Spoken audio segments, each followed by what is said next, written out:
Capítulo 5 Curas mentais em tempos modernos. O que é que cura? Onde se localiza o poder curador e de que modo ele pode ser posto em prática? Essas perguntas vitais interessam profundamente a todos nós. E a todas a resposta é sempre a mesma. Esse poder situa-se na mente subconsciente de todas as pessoas e o processo curador é deflagrado por uma mudança de atitude mental da parte do doente. Nenhum praticante de ciência mental ou religiosa, psicólogo, psiquiatra ou médico jamais curou alguém. Diz um velho ditado. O médico trata e Deus cura a ferida. O psicólogo ou o psiquiatra provocam uma mudança eficaz, removendo os bloqueios mentais do paciente, de modo que o princípio curativo possa ser liberado, restabelecendo-lhe a saúde. De idêntica maneira, o cirurgião remove o bloqueio físico, permitindo que correntes curadoras funcionem normalmente. Nenhum médico, cirurgião ou praticante de ciência mental pode legitimamente alegar que curou o paciente. O processo curador, que é sempre o mesmo, pode receber numerosos nomes: natureza, vida, Deus, inteligência criadora. Mas, na realidade, essas são apenas maneiras diferentes de denominar o poder do subconsciente. Conforme ressaltamos, podemos fazer uso de vários métodos diferentes para eliminar os bloqueios mentais, emocionais e físicos que impedem o fluxo do princípio vital curador existente em todos nós. Esse princípio, residente na mente subconsciente, se dirigido de forma correta pela própria pessoa ou por outrem, pode curar e curará mente e corpo de todas as doenças. O princípio existe em todas as pessoas, quaisquer que sejam seus credos, cores ou raças. Não temos que pertencer a uma dada igreja para utilizar e participar do processo curador. O subconsciente cicatriza a queimadura ou o corte em nossa mão, mesmo que sejamos ateus ou agnósticos. A cura mental moderna baseia-se na verdade irrefutável de que a inteligência infinita e o poder da mente subconsciente reagem segundo a fé do indivíduo. Praticantes da ciência mental ou pastores seguem a injunção bíblica, isto é, entram em seu reservado e fecham a porta, o que significa que silenciam a mente, relaxam, soltam-se e pensam na presença curadora infinita neles residente. Fecham a porta da mente a todas as distrações externas, bem como a qualquer tipo de interrupção e, em seguida, tranquilamente e sabendo o que fazem, transferem o pedido ou desejo à sua mente subconsciente, sabendo que a inteligência nela existente atenderá de acordo com as necessidades específicas do paciente. A coisa mais maravilhosa a saber é o seguinte: imagine o fim desejado e lhe sinta a realidade. Em seguida, o princípio vital infinito responderá à sua decisão e pedido conscientes. Esse, aliás, é o sentido do texto.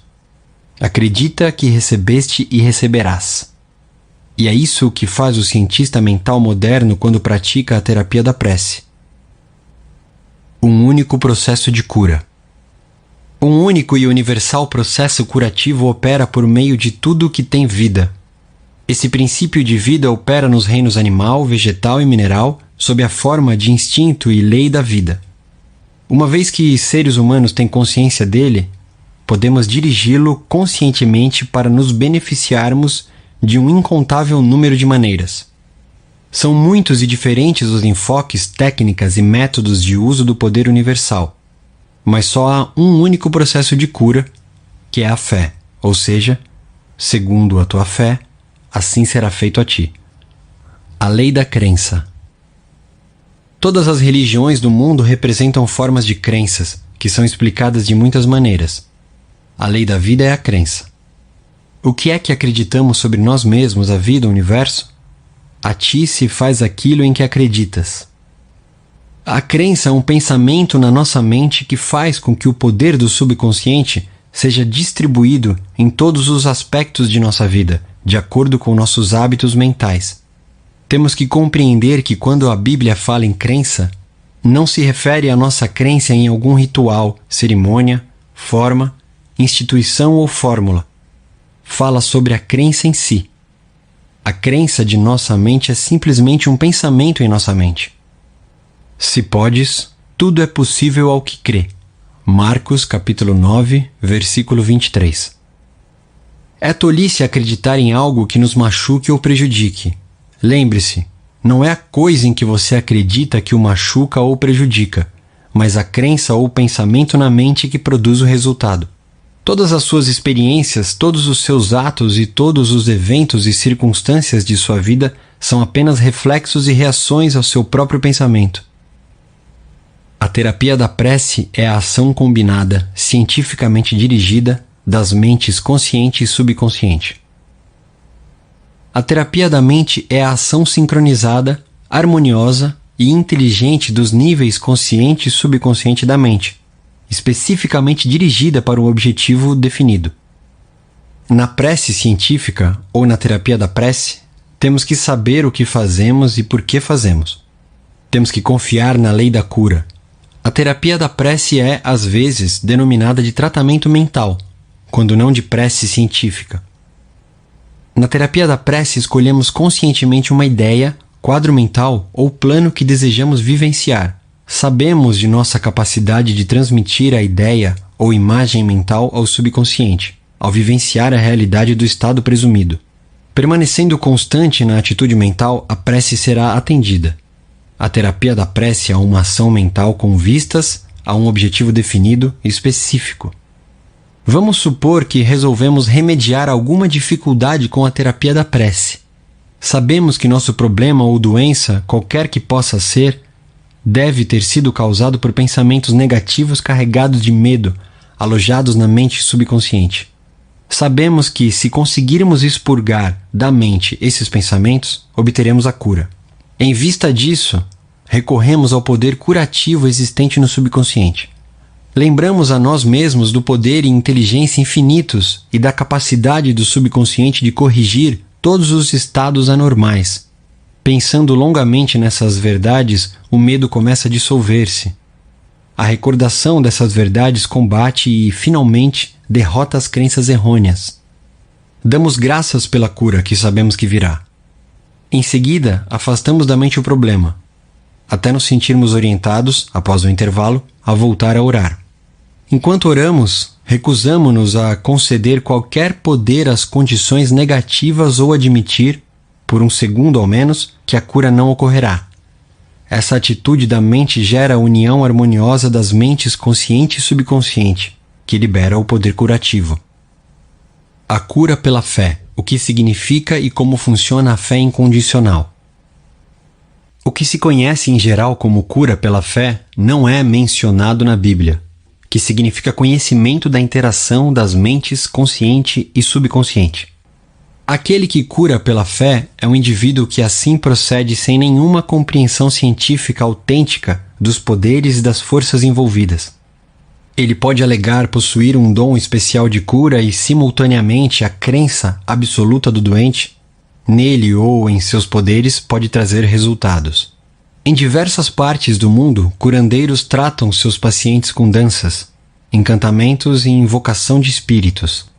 Uma pessoa pode ser curada ao tocar as relíquias de um santo, usar trajes rituais especiais, acender incenso ou velas ou beber uma mistura de ervas. Tudo aquilo que a leva a acreditar sinceramente no método ou processo tornará mais provável a cura. Qualquer método que leve o indivíduo a passar do medo e da preocupação para a fé e a esperança produzirá cura.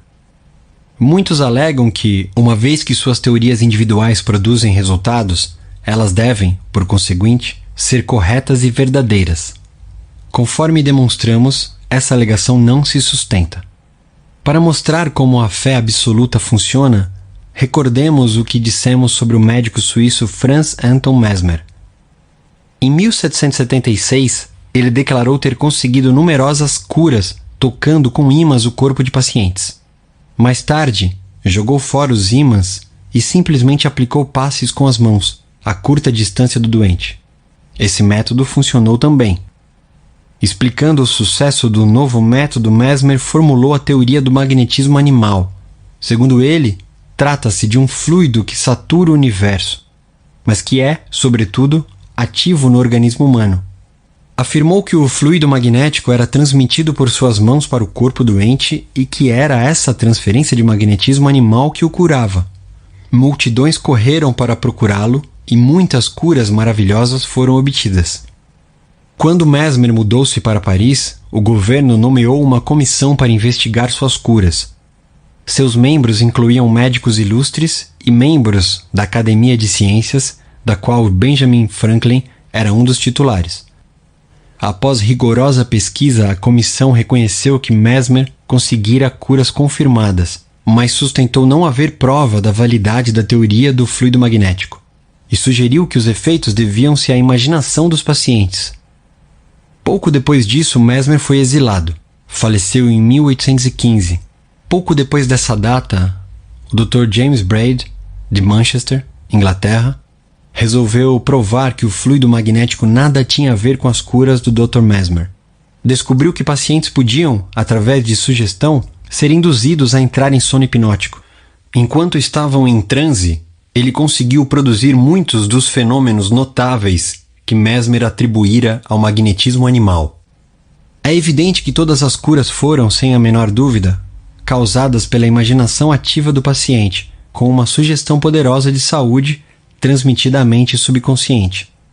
Não é injusto denominar esse estado de fé cega, porque nem os pacientes nem os praticantes compreendiam como as curas aconteciam. Fé subjetiva e o que isso significa. A mente subjetiva, ou subconsciente, do indivíduo é tão suscetível ao controle da mente consciente, ou objetiva, quanto a sugestão de outra pessoa. Segue-se que qualquer que seja a nossa crença objetiva, se nós internalizamos a fé, ativa ou passivamente, a mente subconsciente será controlada pela sugestão e nosso desejo se tornará realidade. A fé necessária nas curas mentais é de natureza puramente subjetiva. E a maneira de conseguir isso é pôr fim à oposição ativa da mente objetiva ou consciente. Para que ocorra a verdadeira cura do corpo, evidentemente, será muito melhor que as mentes consciente e subconsciente estejam em um estado de aceitação completa da fé. Essa condição, porém, nem sempre é essencial. Podemos entrar em estado de passividade e receptividade relaxando mente e corpo e mergulhando em estado de sono.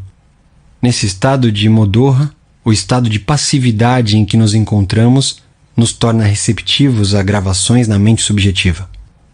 Certa vez uma pessoa me perguntou: como foi que fiquei curado com o pastor fulano de tal?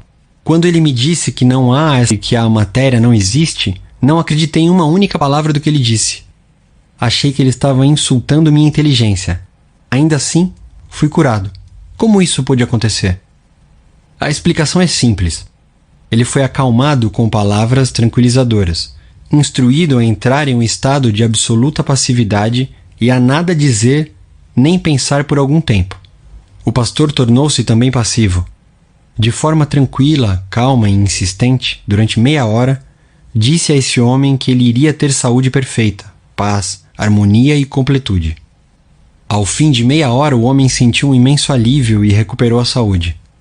É fácil compreender que a fé subjetiva dessa pessoa tornou-se realidade devido à sua passividade sob tratamento e às sugestões de saúde perfeita que foram transmitidas à sua mente subconsciente. As duas mentes subjetivas estavam, naquele momento, em estado de comunhão. Se o paciente tivesse permitido que aflorassem dúvidas sobre o poder do curandeiro e a validade da teoria em que ele se baseava, essas reservas teriam atuado como autossugestão antagônica. As sugestões do pastor teriam sido fortemente prejudicadas ou mesmo inteiramente anuladas. No estado sonolento, de modorra, contudo, a resistência da mente consciente foi reduzida ao mínimo.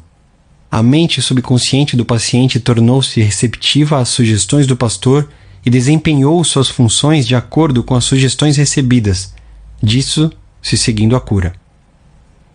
Significado do tratamento à distância. Suponhamos que, enquanto mora em Los Angeles, você recebe a notícia de que sua mãe, que reside em Nova York, está gravemente doente. Seu primeiro impulso é deixar casa e trabalho e correr para ela. Mas e se isso não fosse possível?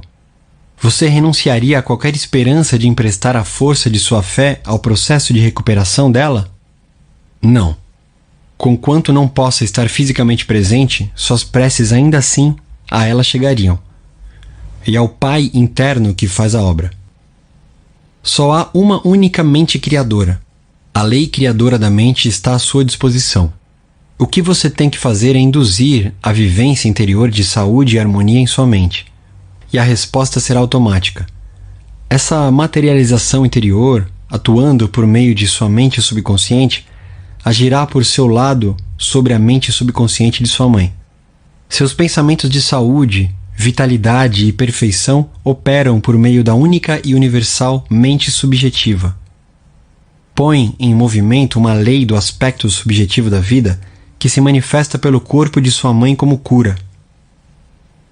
No princípio da mente não há nem tempo nem espaço. A mesma mente opera por intermédio de sua mãe e de você, onde quer que vocês possam estar. Na realidade, não há tratamento à distância, em comparação com o tratamento presente. Você não tenta enviar pensamentos ou manter um pensamento. O tratamento que você faz é um movimento consciente do pensamento, tornando-se consciente dos aspectos de saúde, bem-estar e relaxamento. Esses aspectos ressurgirão na vivência de sua mãe. Os resultados se seguirão automaticamente. Vejamos um exemplo concreto do que é erroneamente chamado de tratamento à distância. Uma mulher em Los Angeles soube que a mãe, residente em Nova York, estava com trombose coronária. Como não podia correr para seu lado, orou da seguinte maneira: a presença curadora está exatamente onde minha mãe está. Seu estado físico é apenas um reflexo de sua vida mental, como sombras projetadas numa tela. Sei que para mudar as imagens na tela tenho que mudar o que elas refletem. Neste momento, projeto em minha própria mente a imagem de completude, harmonia e perfeita saúde de minha mãe. A presença curativa infinita que criou o corpo e todos os órgãos de minha mãe está, neste momento, saturando cada átomo de seu ser, e um rio de paz flui por todas as células de seu corpo. Os médicos estão sendo divinamente orientados e dirigidos, e quem quer que nela toque está sendo guiado para fazer o que é certo.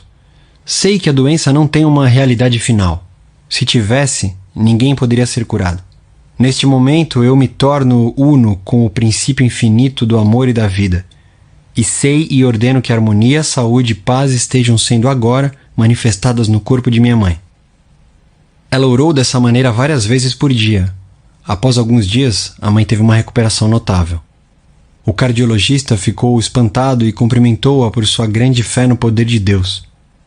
A conclusão que se formou na mente da filha e que foi aceita com fé perfeita pôs em movimento a energia criativa existente na mente subconsciente universal, que se manifestou no corpo da mãe como saúde e harmonia perfeitas.